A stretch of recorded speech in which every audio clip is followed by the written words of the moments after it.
Maestro y compañeros. Al equipo Newton le tocó exponer vibraciones armónicamente excitadas. El equipo está integrado por Yari Lisbeth Almeida Cadena, Marian Paulette Domínguez Flores, Felipe de Jesús Magaña Cancino, Luis Moisés Oleta González, Oscar Reyes Sánchez y Gerardo Vázquez Hernández. Empezaré con lo que es una breve introducción. Se dice que un sistema mecánico o estructural experimenta vibración forzada siempre que se suministra energía externa al sistema durante la vibración. La energía externa se puede suministrar ya sea mediante una fuerza aplicada o por una excitación de desplazamiento impuesta. La fuerza aplicada o la excitación de desplazamiento puede ser armónica, no armónica pero periódica, o no periódica o aleatoria. La respuesta de un sistema a una excitación armónica se llama respuesta armónica.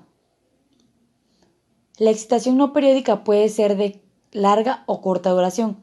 La respuesta de un sistema dinámico a excitaciones no periódicas repentinamente aplicada se llama respuesta transitoria.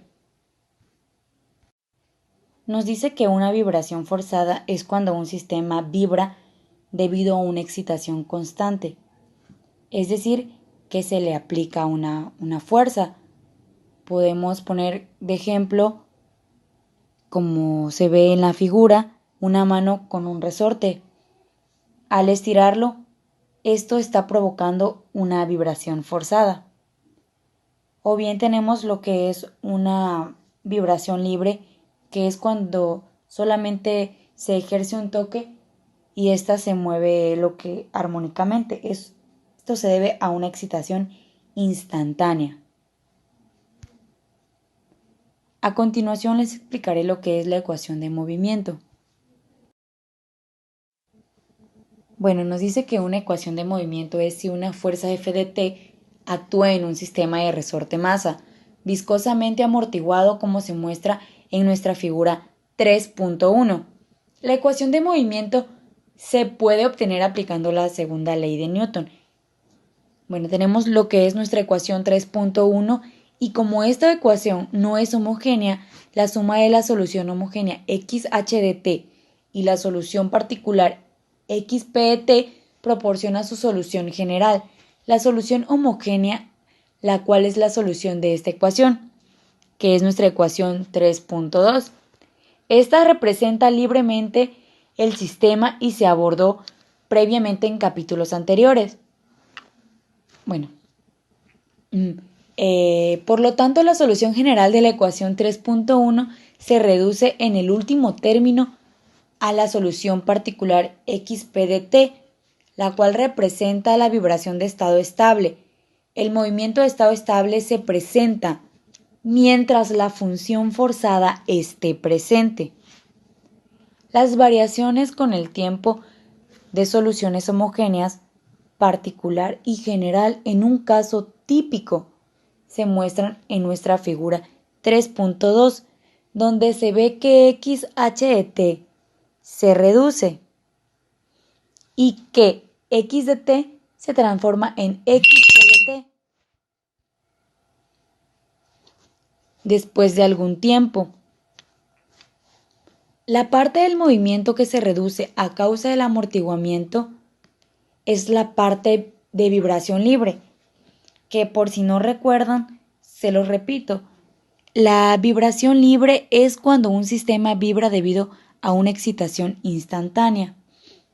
A esto se le llama transitoria, que es el ritmo al cual el movimiento transitorio se reduce y depende de los valores de los parámetros del sistema K, C y M, que mis compañeros le explicarán más adelante.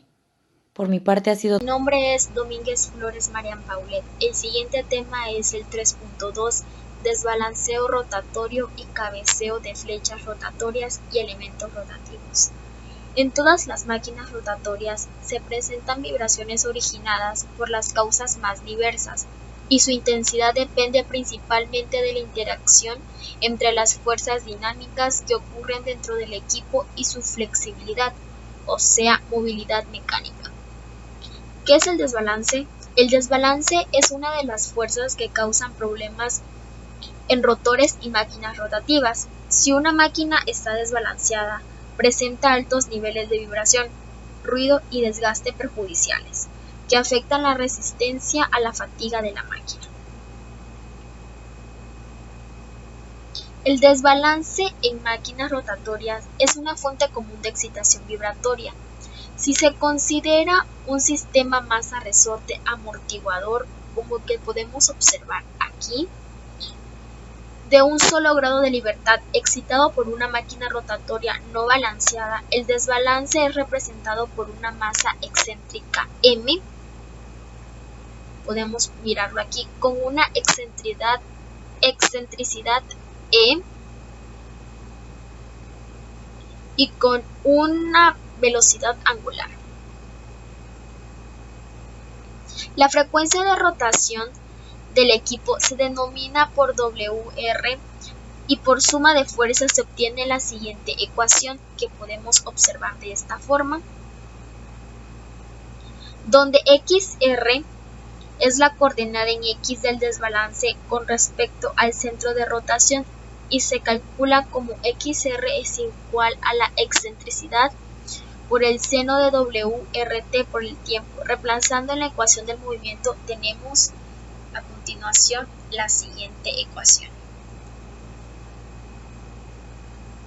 Resolviendo el sistema al igual que con una fuerza armónica, pero con F0 es igual a M0 por la excentricidad por WR sobre la masa y WR sobre WN, obtenemos la expresión que rige la amplitud y la fase de movimiento de la fase M causado por el desbalance. Aquí podemos observar estas dos ecuaciones y con su respectiva gráfica. Tipos de desbalance. Desbalance estático. Se dice que un cuerpo en general posee el desbalance rotatorio cuando al hacer girar el centro de masas o de gravedad no coincide con el centro o eje de rotación, generando una fuerza centrífuga alternativa que es absorbida por los cojinetes que sostienen al eje de giro. El desbalance dinámico es el caso más frecuente y general de desbalanceo.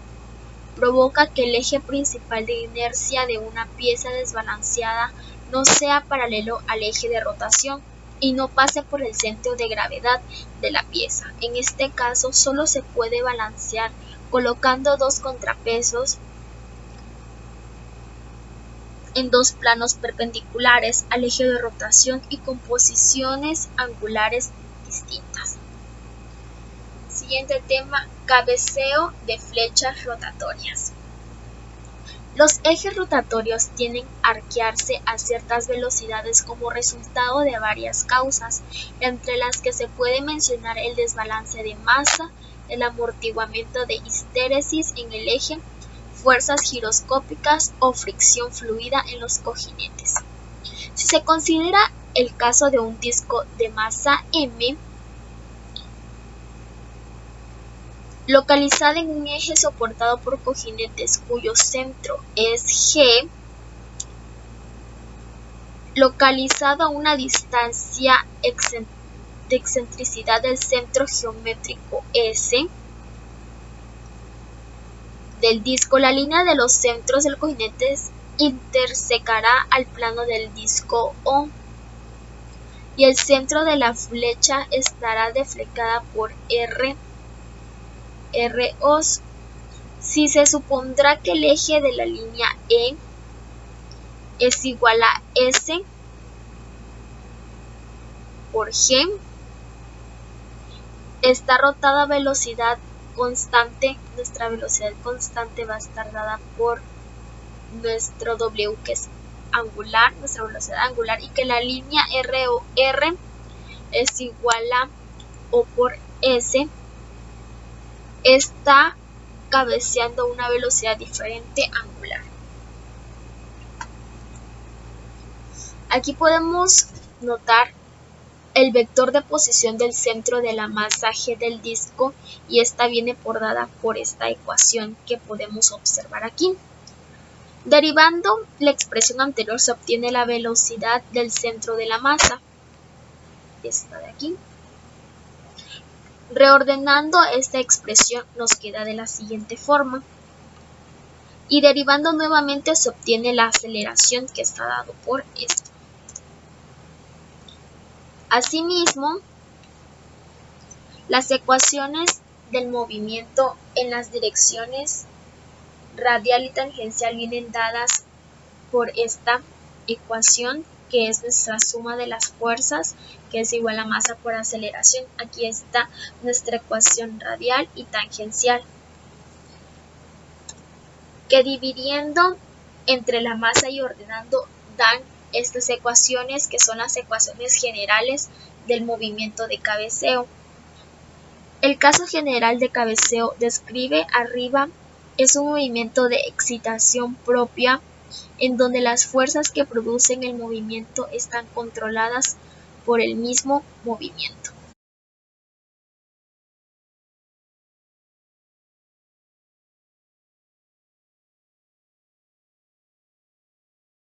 Mi nombre es Magaña Cancino Felipe de Jesús. Me tocó el tema 3.3, excitación armónica en la base. Normalmente o frecuentemente esto se encuentra en equipos o partes de equipos que son excitados armónicamente a través de una base elástica, la cual puede ser modelada por un resorte o un amortiguador, como se muestra en el diagrama. K es el resorte y C es el amortiguador, M es masa, y esto pues simplemente da una pequeña ecuación que es igual a YT es igual a Y seno de omega T. Bueno, el diagrama de cuerpo libre nos explica normalmente la función que ésta tiene. En ocasiones la base o el soporte de un sistema de resorte más amortiguador experimenta movimiento armónico, como se muestra en la figura. Que es esta, que es muy parecida a esta. Normalmente esta nos muestra que K, que es el coeficiente del resorte, está dado por X menos Y, mientras que el movimiento del amortiguador está dado por X' menos Y'.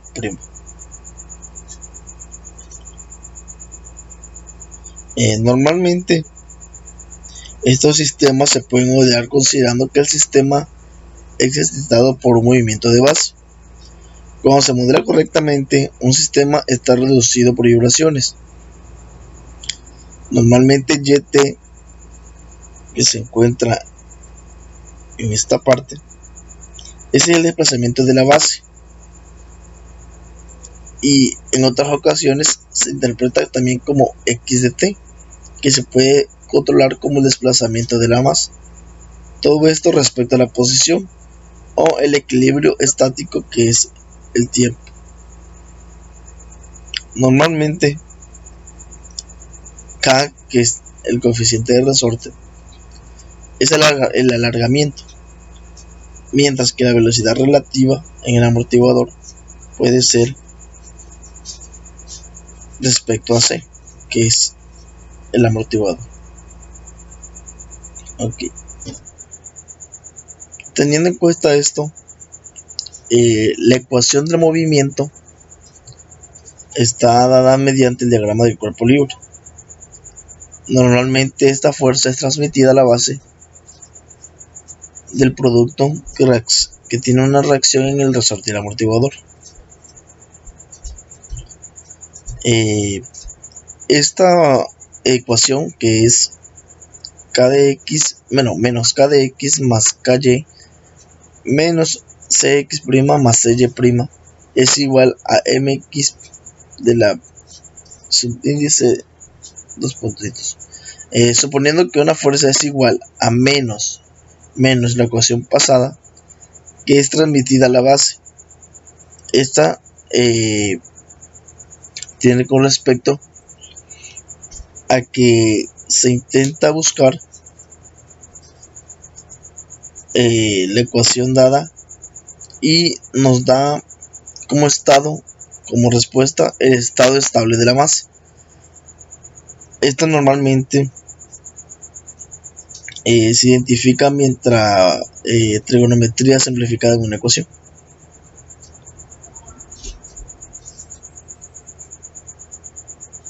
Okay. Aquí para determinar esto, la excitación armónica normalmente se expresa mediante la base y después de esta viendo lo que es el movimiento relativo de la masa con respecto a la base. Entonces se supone que z es igual a x menos y esta describe el movimiento relativo de la masa con respecto a la base. La ecuación del movimiento podría ser reescribible anteriormente como se mostraba. Podría ser reescrita como m de y subíndice prima prima.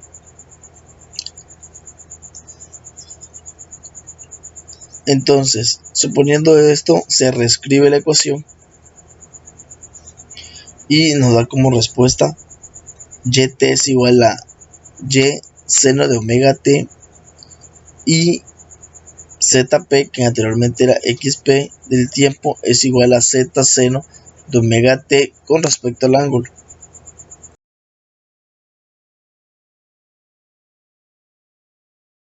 Mi nombre es Luis Moisés Oleta González y le voy a hablar lo que se llama el tema 3.4 de aislamiento para las vibraciones.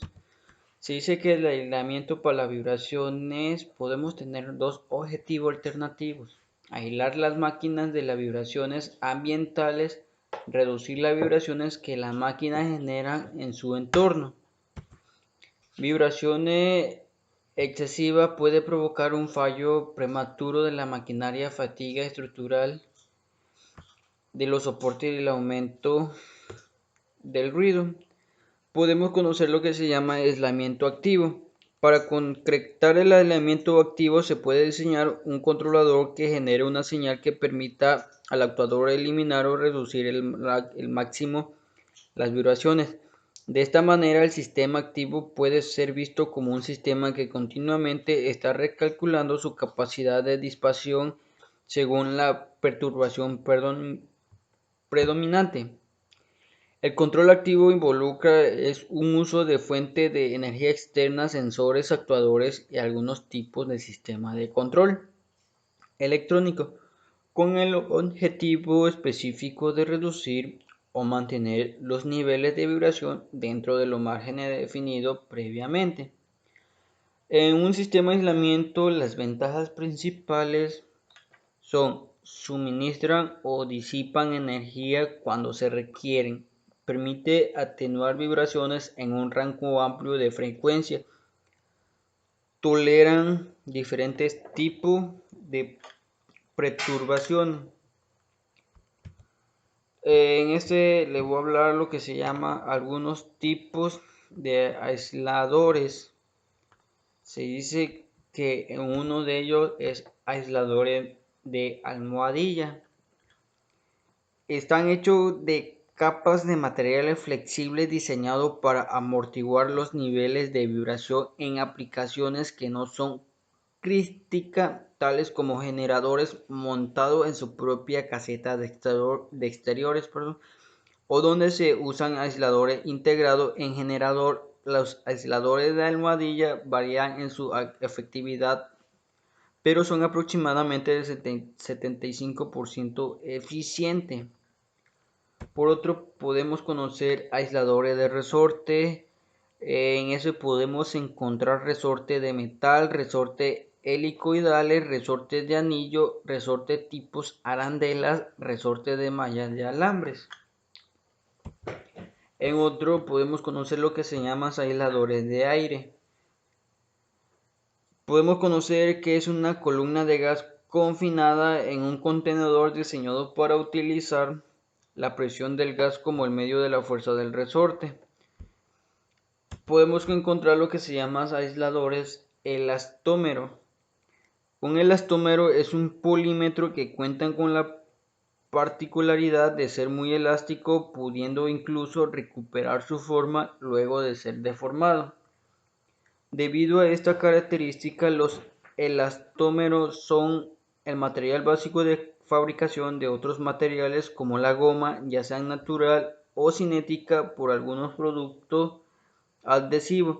Igual podemos conocer lo que se llama aisladores plásticos. Los aisladores fabricados de plástico resisten, está disponible y tienen características de rendimiento similares a la goma de algún tipo de aislador de material y la configuración equivalente. Bueno, le hablé sobre un poco de lo que se llaman los aislamientos de...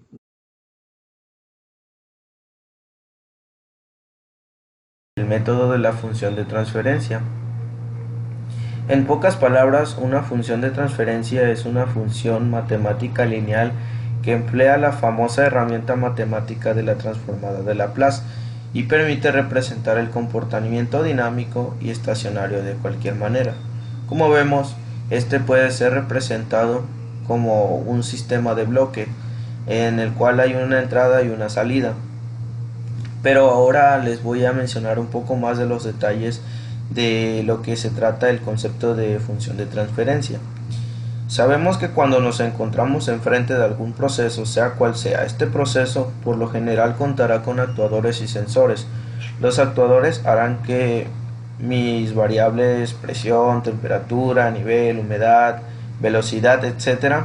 comiencen a variar con el tiempo, mientras que los sensores se encargan de medir y mostrarme cómo dichas variables están cambiando con el tiempo.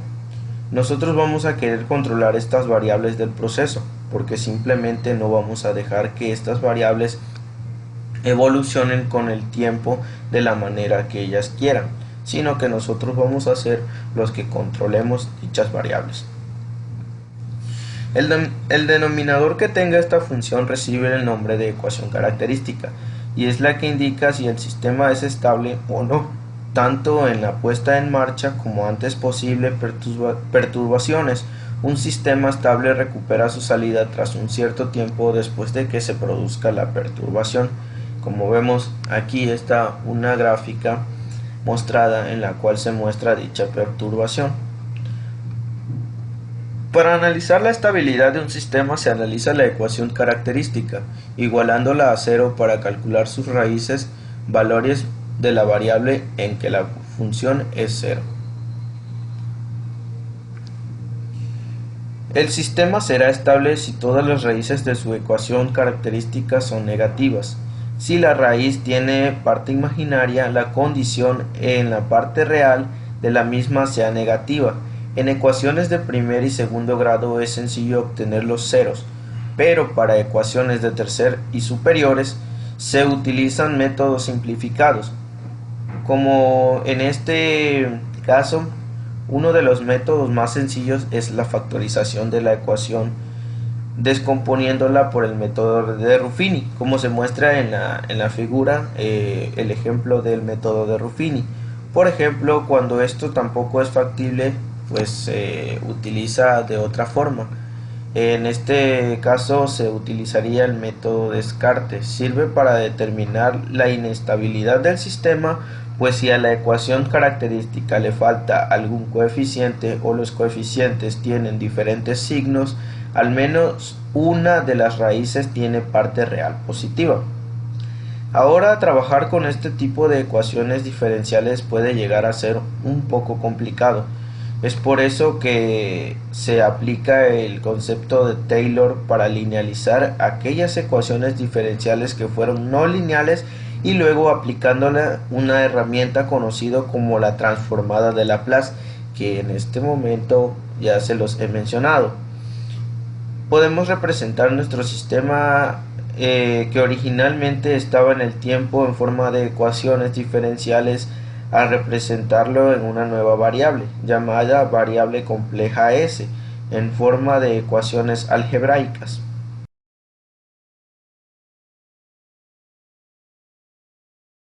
Yo les voy a explicar lo que es el tema 3.5, que es instrumento de medición y vibración. Los vibómetros de valor global son analógicos y digitales. Los vibómetros son instrumentos que reciben la señal eléctrica de un transductor y la procesan. Para obtener el valor del nivel global de vibración, la mayoría de ellos están diseñados para tomar medidas según determinadas normativas de severidad de vibración. Las medidas periódicas se realizan con los equipos portátiles. Estos equipos, atendiendo a su capacidad de análisis, se pueden clasificar como vibómetros de valor global, que son analógicos o digitales, el analizador de frecuencia, que son digitales FFT en tiempo real. Está disponible en dos versiones: el medidor de vibración PCE-BDL de 16L dispone de 5 sensores internos para medir y registrar las magnitudes de temperatura, humedad relativa, presión atmosférica, luz y aceleración a través de un sensor traxial.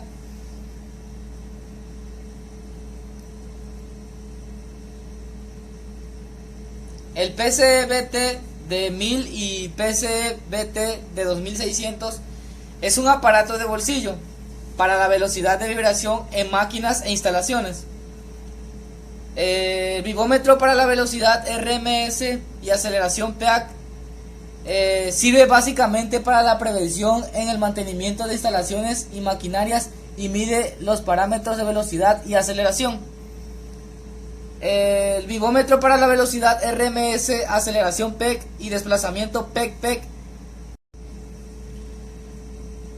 mide la velocidad y aceleración y desplazamiento. La interfaz RS-232 mantiene el valor máximo después de cada medición. Gran pantalla, amplio rango de frecuencia, muestra el estado bajo de la batería. Bueno, existen varios tipos de instrumentos de medición, el cual sería el termómetro, el reloj, el termómetro, la balanza, el voltímetro, que es muy importante porque este nos sirve para medir